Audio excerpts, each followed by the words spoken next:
ዶክተር ሚሊዮን ሙላሳ ይባላል በቅዱስ ጴጥሮስ ስፔሻላይዝድ ሆስፒታል የጥናትና ምርምር ዳይሬክተር እና የተላላፊ በሽታዎች ተመራማሪ። ከሰውነታችን ውስጥ የተለያየ ስራ ኃላፊነት ተሰጥቷቸው ከሚሰሩ አካሎቻችን አንደኛው ነው ሳምባ ነው። እንግዲህ ሳምባ በዋነኝነት የሚሰራው ነገር ምንድነው? አየር አስገብተን በደም ውስጥ ተላልፎ ኦክሲጅን የሚባለውን ለሰውነት እጅግ ጠቃሚ የሆነውን ነገር ከዛ ጋር የተያያዙ ስራዎችን መስራት ነው ማለት ነው። ሰውነት እንግዲህ ያለ ኦክሲጅን መቆየት አይችልም። ኦክሲጅን ለሰውነታችን ውስጥ ለሚደረጉ የኬሚካል ሪአክሽኖች እጅግ አስፈላጊ የሆነ ነገር ነው። ስለዚህ እሱን ተቀብሎ የሚያስወጣ አካል ነው ማለት ነው።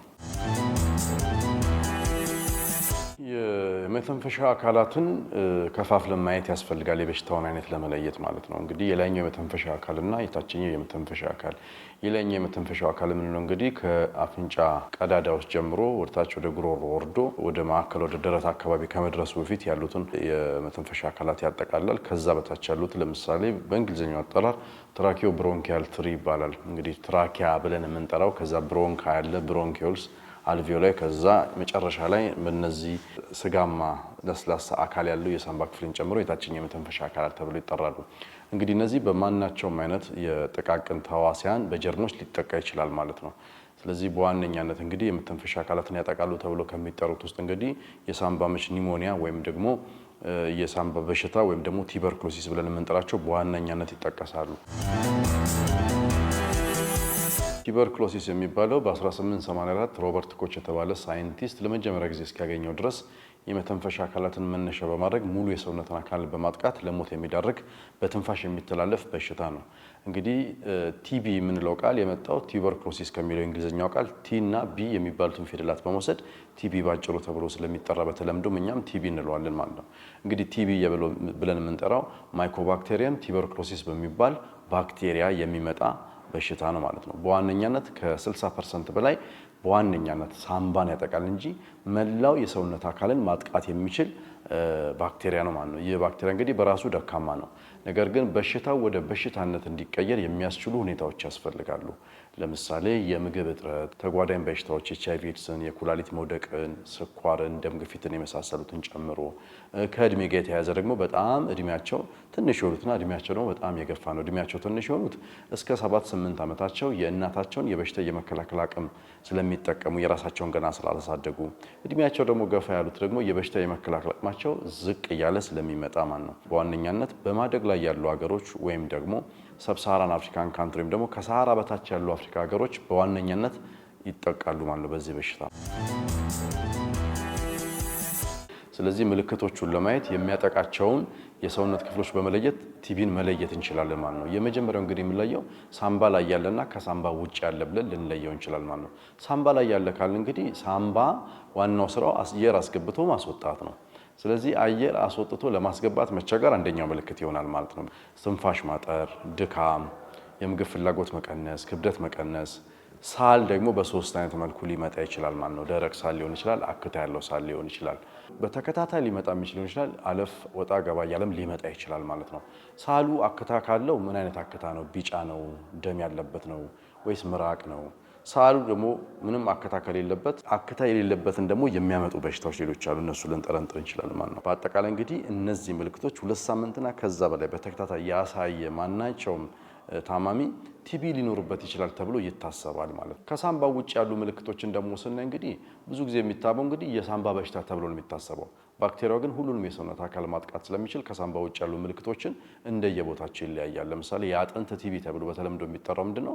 የማይድን የአጥንት ህመም ሊኖር ይችላል ማለት ነው። የጉበት ቲቢ ለምሳሌ ሊኖር ይችላል። ጉበት እንግዲህ በተለምዶ አይን ቢጫ የማድረግ ነገር አለው። ስለዚህ ቲቢ ጉበት ላይ ከተገኘ ሰውነት ወይም ደግሞ አይን ቢጫ ሊሆን ይችላል፣ ሊያሳክክ ይችላል ማለት ነው። የሽንት ከለር ሊቀየር ይችላል ማለት ነው። ወደ ጭንቅላት ላይም ሊሄድ ይችላል። ጭንቅላት ላይ ደግሞ ከመጣ ራስ መሳት፣ ሰውነት ማንቀጥቀጥ፣ ማዞር፣ ከባድ የሆነ ረስታት፣ አንገት ህመም እንደዚህ ነገሮች ይመጣሉ። ስለዚህ ሳምባ ላይ ያሉ ምልክቶች እንደዛ ሲሆኑ ከሳምባ ውጭ ያለው ደግሞ ሳምባው ያለው ምልክት አንጠብቅም። ከሳምባው ውጭ ያለበት የተጠቃው አካል በፊት ሲሰራ የነበረውን ስራ መቸገር በምልክት ሆኖ ይገለጣል ማለት ነው። በቀላሉ ለመረዳት የሳምባ ምችና የሳምባ በሽታ ብለን ስናወራ የሳምባ ምችን ነው እንግዲህ ስትሬፕቶኮከስ ኒሞኒያ የሚባል እሱም ባክቴሪያ ነው። እሱ ሳምባን የመተንፈሻ አካላት በዋነኛነት ቅድም የጠቀስናቸውን በአጭር ጊዜ ውስጥ ማጥቃት የሚችል ማለት ነው። እንግዲህ የቅድም ለቱበርኩሎሲስ ብለን ስናወራ 2 ሳምንትና ከዛ በላይ ብለናል። ይሄኛው ግን በ72 ሰዓት ውስጥ በጣም በፍጥነት ነው የሚመጣው። ሳል አለ፣ ትኩሳት አለ፣ ሰውነት ብርድ ማለት አለ። እነዚህ በአጭር ጊዜ ውስጥ ነው የሚመጡት። በአጭር ጊዜ ውስጥ ሲመጡ እንግዲህ ትንፋሽ ማጠር በዋነኛነት ይገናል ማለት ነው። በፊት ለምሳሌ ደረጃ እየወጡ የተንቀሳቀሱ ማድረግ የሚቻሉ ነገሮችን ለአጭር ጊዜ ውስጥ እነዚህ ማድረግ በጣም ይከብዳል ማለት ነው። ስለዚህ ሁለቱ ልዩነት አላቸው። ይህ በአጭር ጊዜ ነው የሚመጣው፣ በረጅም ጊዜ ነው የሚመጣው። ምልክቶቹ ግን መመሳሰል አለባቸው ማለት ነው። የቱበርኩሎሲስ ሕክምናው 6 ወር እስከ 1 ዓመት ሊፈጅ ይችላል። ይሄኛው ግን በ1 ሳምንት አክሞ መዳን ይቻላል ማለት ነው። ስለዚህ ሁለቱም በዋነኛነት የሚለያቸው የሚያመጣቸው ባክቴሪያ ይለያያል። ምልክታቸውን በአጭር ጊዜ ውስጥና በረጅም ጊዜ ውስጥ ነው ወይ የሚመጣው የሚለውም ይለያያቸዋል ማለት ነው። ስለዚህ የሳምባ ምች ብለን ስናወራና የሳምባ በሽታ ብለን ስናወራ ይህን አይነት ልዩነት ማሰብ ያስፈልጋል ማለት ነው። የሳምባ ምችም የሳምባ በሽታም በባክቴሪያ ነው የሚመጡት፣ ግን ባክቴሪያዎቹ ይለያያሉ። የሳምባ ምች ብለን ስትሪፕቶከስ ኒሞኒያም ደግሞ ኮሚኒቲ አኳየርድ ኒሞኒያ ብለን የምንጠራው ስትሪፕቶከስ ኒሞኒያ የሚባል ባክቴሪያ ነው ይህንን የሚያመጣው ማለት ነው። ይህ ስትሪፕቶከስ ኒሞኒያ የሚባለው ባክቴሪያ እንግዲህ በትንፋሽ ይተላለፋል። የላይኛውን የመተንፈሻ አካል በዋነኛነት ያጠቃል ማለት ነው። የቲቢ በሽታን ደግሞ ስንመጣ ማይኮባክቴሪየም ቱበርኩሎሲስ የሚባል ሌላ ነው፣ ግን ባክቴሪያ ነው። በተለያየ ቦታዎች እንደ ጸባያቸው ተከፋፍለው በቦታ በመደባቸው የምናስቀምጣቸው ይለያያሉ ማለት ነው። ስለዚህ በሁለቱ መካከል ያለው ልዩነት ይሄ ነው። የዓለም ጤና ድርጅት ባወጣው ሪፖርት መሰረት እንግዲህ በዓለም ላይ ካሉ 100,000 ሰዎች ውስጥ 132ቱ ቲቢ ይኖርባቸዋል ተብሎ ይታሰባል። በ2024 በፈረንጆቹ በወጣው ወደ 10.6 ሚሊዮን ሰዎች በቲቢ ተይዘዋል ተብሎ ይታሰባል። ከነዚህ ውስጥ እንግዲህ ወደ ኢትዮጵያ ደግሞ ስንመጣ ከ100,000 ሰዎች ውስጥ 141 ቲቢ ያለባቸው ተብሎ ይታሰባል ማለት ነው። እንግዲህ እነዚህ 141 ሰዎች ቲቢውን ከየት አመጡት ሲባል በማደግ ላይ ያሉ ወይም ደግሞ ኢኮኖሚያቸው ዝቅ ያሉ ሀገሮች ውስጥ ከ80 ከመቶ በላይ የሚሆነው ማህበረሰባቸው ማይኮባክቴሪየም ቱበርኩሎሲስ የሚባለውን ባክቴሪያ በሰውነታቸው ውስጥ አለ ተብሎ ይታሰባል። እንግዲህ መተላለፊያ መንገዱ በትንፋሽ ነው ካልን አንድ ሰው ሲያስነጥስ፣ ሲያስል፣ አንዳንድ ጊዜም ሲያወራ ይህ ባክቴሪያ ወደ አየር ይቀላቀላል ማለት ነው። በ8 ሜትር ርቀት ውስጥ እንግዲህ አንድ ሰው ካለ ያንን አየር ሲያስገባ ያንን ባክቴሪያ ከአየሩ ጋር አብሮ ያስገባል ማለት ነው። ማይኮባክቴሪየም ቱበርኩሎሲስ በብዙ መልኩ መከፋፈል እንችላለን። የመጀመሪያው ክፍፍል እንግዲህ ሳምባ ላይ ያለና ከሳምባ ውጭ ያለ ብለን ልንከፋፍለው እንችላለን ማለት ነው። ሳምባ ላይ ያለ በሽታ ካለ እንግዲህ የሳምባን በዋነኛነት ትራኪዮ ብሮንኪያል ወይም ደግሞ የመተንፈሻ ሰንሰለትን ተጠብቆ የሚመጣ የሚያሳያቸው ምልክቶች ተመርኩዘን ልንከፋፍለው እንችላለን ማለት ነው። እነዚህም ሳል፣ ትኩሳት፣ ሌሊት ማላብ፣ ትንፋሽ ማጠር፣ ምግብ ፍላጎት መቀነስ፣ ክብደት መቀነስ፣ እነዚህ ነገሮች ይኖራሉ። ከሳምባ ውጭ ያሉ ምልክቶች ደግሞ የሚያጠቃው የሰውነት አካል የሚሰራውን ስራ ተመርኩዞ ምልክቶችን ሊያሳይ ይችላል። አጥንት ላይ ከሆነ የአጥንት ህመም፣ የጀርባ ህመም ከሆነ የጀርባ ህመም፣ መጉበጥ፣ የጉበት አካባቢ ከሆነ አንጀት አካባቢ ደግሞ ከሆነ ተቅማጥ፣ ማስቀመጥ፣ ማስመለስ፣ ቁስለት፣ ህመም፣ የውሃ መጠራቀም፣ ፈሳሽ መጠራቀም ነው። እንደዚህ ነገሮች ሊመጡ ይችላሉ ማለት ነው። አንዳንድ ጊዜም ደግሞ እንደ በሽታው አይነት ገዳይ ነው። እንግዲህ ቱበርኩሎሲስ ካልታከመ ገዳይ ነው። ከገዳይነቱ በተጨማሪ እንግዲህ የሚያሳየው ምልክት በማየት ሲቪየርና ነን ሲቪየር እጅግ አደገኛና መለስተኛ ብለን ልንከፍለው እንችላለን። እጅግ አደገኛ ተብሎ የሚጠራው እንግዲህ የአጥንት ቲቢና የጭንቅላት ቲቢ ነው። የአጥንት ቲቢ እንግዲህ ህጻናት የሚያድጉ ከሆነ እድገታቸውን በከፍተኛ ሁኔታ ይገታል ማለት ነው። የጭንቅላት ቲቢ ደግሞ ከሆነ አዋቂም ሆነ ህጻናት ላይ ከመጣ በፍጥነት ወደ ሞት ሊያጋልጥ የሚችል ነው የሚሆነው ማለት ነው። ሌላኛው ደግሞ መከፋፈል የምንችልበት መንገድ ከመድኃኒቱ ጋር የተያያዘ ነው። መድኃኒቱን በ6 ወር ታክሞ መዳን የሚችል ከሆነ ምን እንለዋለን? ፕራይመሪ ቲቢ መጀመሪያ ላይ ምንም ነገር የሌለበት ወይም ደግሞ ሰሰፕተብል ቲቢ የመጀመሪያው ደረጃ ቲቢ ልንለው እንችላለን። መድኃኒቱን ወስደው ግን በመሀል መድኃኒቱን በማቋረጥ ወይም ደግሞ ከሚጠበቀው መጠን ያነሰ ሲወሰድ ወይም ደግሞ እየተወሰደ እየተቋረጠ የሚቀጥል ከሆነ መድኃኒቱን የተለማመደ ቲቢ ብለን ልንከፋፍለው እንችላለን ማለት ነው። ከመድኃኒት አንግልም ካየነው በዚህ ያልጉ መከፋፈል እንችላለን ማለት ነው። የሳምባ ምች ወይም ደግሞ ኒሞኒያ የምንለው አጣዳፊ ነው። የቱበርኩሎሲስ ግን ጊዜ ይሰጣል፣ ግን ያዘናጋል። እንግዲህ አጣዳፊ ነው ስንል እንግዲህ አንድ ሰው ያለ አየር ለምን ያህል ጊዜ ሊቆይ ይችላል ብለን ማሰብ ነው። ወዲያውኑ አንቆ የሚገል ሳይሆን እንደ ሰውነት የበሽታ የመከላከል አቅማችን ደረጃ ይወሰናል ማለት ነው። ሌሎች ተጓዳኝ በሽታዎች ኖረውባቸው ለዚህ ተመርምረው ወዲያውኑ ወደ ሕክምና የማይሄዱ ከሆነ ወደ ሞት የመሄድ ፍጥነቱ በጣም ይጨምራል ማለት ነው። ነገር ግን የበሽታ የመከላከል አቅማቸው ጥሩ ሆኖ ጊዜ ሊሰጣቸው ይችላል እንጂ ካልታከመ በፍጥነት ይገላል ማለት ነው የሳምባ ምች። ስለዚህ ምልክቶቹ ሳል፣ ትኩሳት፣ ትንፋሽ ማጠር፣ መድከም፣ እነዚህ ነገሮች በፍጥነት ነው የሚመጡት።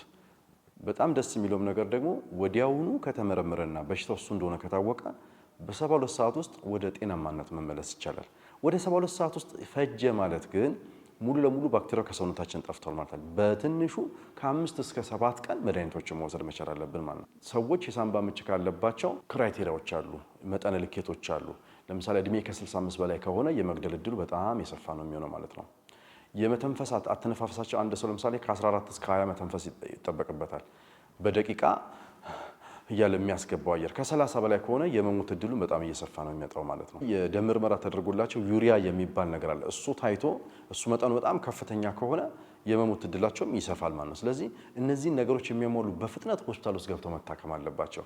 መድኃኒታቸውን ይዘው ቤታቸው ሄደው የሚወጡት አይሆንም ማለት ነው። በደም ስር የሚሰጥ መድኃኒት ታይቶ እነዚህን ክራይቴሪያዎች ስለያሟሉ ወደ ጽኑ ሕሙማን ክፍልም ሊገቡ ይችላሉ። ምክንያቱም ሳንባ መስራት ያቆምና በአርቲፊሻል መንገድ መተንፈስ ግድ ይላቸው ይችላል። ስለዚህ በ72 ሰዓት ውስጥ መድኃኒት ተሰጥቶ ፈውስ እንደሚያመጣው ሁሉ በ72 ሰዓት ውስጥም ሊገድል ይችላል ማለት ነው።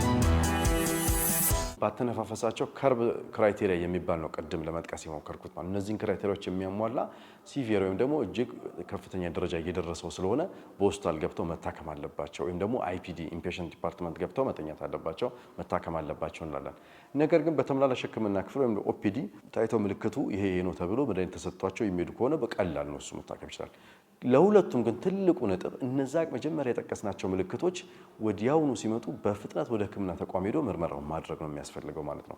አንድ ጊዜ ወደ ጽኑ ሕሙማን የሚያስገባ ነገር ካለ ከዛ ጋር ተያይዞ በዋነኛነት ልብ፣ ኩላሊት፣ ሳምባና ጭንቅላት እየደከሙ ስራ እያቆሙ ሊሄዱ ይችላሉ ማለት ነው። እንግዲህ ወደ ጽኑ ሕሙማን የሚያስገባ ክራይቴሪያ ካለ እጅግ በጣም ከፍተኛው ነው ማለት ነው። የበሽታ የመከላከል አቅም ከሚያወርዱ ነገሮች በዋነኛነት ለምሳሌ ኤችአይቪ ኤድስ ነው። አንድ ኤችአይቪ ኤድስ ታማሚ 40 እጥፍ በቲቢ የመያዝ እድል አለው ከሌላኛው ማህበረሰብ ሲወዳደር ማለት ነው። ሬናል ፌለር ወይም ደግሞ ዲያሊሲስ የኩላሊት እጥበት የሚያካሂዱ ሰዎች ደግሞ ወደ 30 እጥፍ በቲቢ የመያዝ እድል አላቸው ማለት ነው። ይህ ማለት እንግዲህ እነዚህ ተጓዳኝ በሽታዎች የበሽታ የመከላከል አቅምን በከፍተኛ ደረጃ ስለሚያወርዱ ተጋላጭ ያደርጉናል ማለት ነው። የተመጣጠነ ምግብ አለማግኘት በራሱ እያንዳንዳችን ከቫይታሚን ከሚነራል ከተለያዩ ምግብ ውስጥ በሰውነታችን ገብተው የበሽታ የመከላከል አቅማችንን ከሚያጎለብቱት ውስጥ ማግኘት የማንችል ከሆነ እነሱም እንግዲህ ጥያቄ ውስጥ ይከቱታል ማለት ነው የበሽታ የመከላከል አቅማችንን። ሌላኛው የአኗኗር ዘይቤያችን ነው። አካባቢው ፍግፍግ ያለ አየር በደንብ የማይዘዋወርበት ለምሳሌ 4 በ5 በሆነ አንድ መኖሪያ ቤት ውስጥ በየሰዓቱ አየር መዘዋወር ያለበት የተቀመጠ ቀመር አለ ማለት ነው። በዛ ልክ መንቀሳቀስ መቻል አለበት። የታፈነ አየር ከሆነ በዛ በአካባቢው አንድ ማይኮባክቴሪየም ቱበርኩሎሲስ በሰውነት ውስጥ ያለ ታማሚ ህሙም ወይም ደግሞ መድኃኒቱን ያልጨረሰ መድኃኒቱን ያቋረጠ ሰው ካለ ሲያስልና ሲያስነጥስ ያንን ባክቴሪያ አየር ላይ ነው የሚያስቀምጠው። በዛ አካባቢ ሰዎች ካሉ ያንን የታፈነ አየር ነው የሚወስዱት። አካባቢ ንጽህና ለመጠበቅ በአጠቃላይ እንግዲህ ሲደመር ከአኗኗር ዘይቤያችን ጋር ይገናኛል። በሰለጠንን ቁጥር አኗኗር ዘይቤያችን በተቀየረ ቁጥር የተመጣጠነ ምግብ የምናመጣ ትምህርት ደረጃችን ስልጣኔ ደረጃችን ከፍ ባለ ቁጥር ማይኮባክቴሪየም ቱበርኩሎሲስ የመገኘት እድሉ አናሳ ይሆናል። በሽታም የመቀየር እድሉ በጣም ዝቅተኛ ይሆናል ማለት ነው። ስለዚህ እነዚህ አስቻይ ሁኔታዎች ባሉበት ቲቢ ስርጭቱን ይቀጥላል ማለት ነው። አንድ ቱበርኩሎሲስ ያለበት ሰው በአቅራቢያ ወደሚገኝ ተቋም ሄዶ በነፃ ምርመራውን በነፃ ነው፣ ሕክምናውን በነፃ ነው። እዛ እስኪሄድ ድረስ ግን በማህበረሰቡ የሚቀሩ ነገሮች አሉ። የማግለል፣ የመግፋት በጣም ከፍተኛ የሆነ ፍራቻ የማሳደር ነው። ግን ስለፈራ ነው መቆጣጠር አንችልም። ምንድነው? ስላወቅ ነው ግን መቆጣጠር እንችላለን። ማወቃችን ምንድነው? በትንፋሽ ይተላለፋል፣ ታክሞ ይድናል። ታክሞ ካልዳነ ወይም ደግሞ ሕክምና ካልሰጠው ገዳይ እንደሆነ ካወቅን እርምጃዎችን መውሰድ እንችላለን ማለት ነው። ስለዚህ በማህበራዊ አንግል ካየነው እንግዲህ አስከፊ በሽታ ነው። ሌላኛው ደግሞ ለ6 ወር መድኃኒቱ ሲሰጥ ትንፋሽ ጋር የተያያዙ ነገሮች በማሳል በማስነጠስ የሚተላለፍ ስለሆነ ስራ ቦታ መስራት አይችሉም እነዛ ሰዎች። ስለዚህ የሚሰሩበት ቦታ ላይም ትብብር ያስፈልጋቸዋል። ለ2 ወር ለ3 ወር ክፍያ እየከፈለ የሚያሰራም ሰው ማግኘት ትንሽ ያስቸግራል ማለት ነው። በሽታው ግን በተፈጥሮ የሚታከመው በትንሹ ለ6 ወር ነው። ስለዚህ መድኃኒታቸውን እስኪጨርሱ ድረስ እነዛ እንክብካቤዎች ከአሰሪውም ወገን፣ ከቤተሰብ፣ ከጎረቤት፣ ከእድር አካላት አሁን በጣም ጥሩ ለውጦች አሉ። ነገር ግን የዚህን ያህል ተጽዕኖ አለው ማለት ነው በሽታው።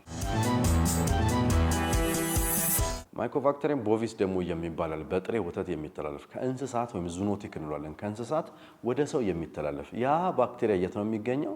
እንስሳትም ቲቢ ይይዛቸዋል። ባይዘዌ እንስሳትም ቲቢ ከያዛቸው ያ ማይኮባክቴሪየም ቦቪስ የሚባለው ባክቴሪያ ወተቱ ውስጥ ከተገኘ ወተቱን ስንጠጣው ያንን ባክቴሪያ አብረን ነው የምንጠጣው። ስለዚህ ወተቱ መፍላት መቻል አለበት። ፈልቶ የቀዘቀዘ ወተት ነው የሚመረጠው። ወይም ደግሞ በዘመናዊ በፋብሪካዎች ፓስቸራይዝድ ሆኖ ታሽገው የሚመጡ ወተቶችን መጠቀም ነው። ስለዚህ በጣም እርግጠኛ ለመሆን ወተቱን አፍልቶ